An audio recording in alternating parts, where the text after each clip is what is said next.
Gospel love is not about warm feelings. I know we want to make it, but it's not. It's about choosing to care regardless of how we feel. It's about making decisions based upon the vision of Jesus, regardless of how many other visions are demanding our allegiance. Visions of status and power and money.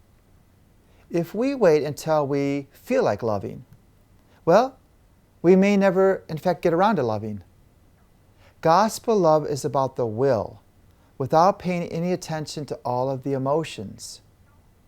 If you've read the book The Road Less Traveled by M. Scott Peck, you'll find out that he distinguishes infatuation and love. Infatuation, he says, is when we allow all the walls that we put up in order to protect ourselves collapse, and thus permit another to enter into the most sacred and vulnerable part of our lives.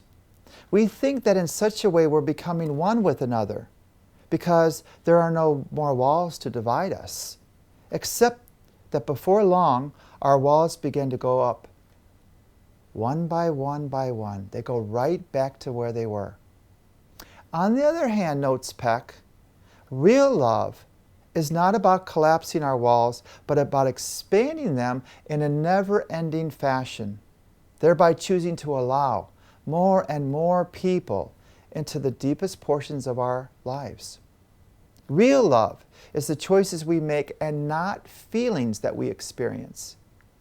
Once we begin to live in such a fashion, says Jesus, we are not far from the kingdom of God. Every time I am transferred to another parish, I have to make that decision. Am I going to love with my whole being these people, this new family, or am I going to put up walls and keep them out because it hurts too much to constantly be moved? So, whenever anybody asks you, what's the most difficult vow you take? Is it poverty? The answer is no.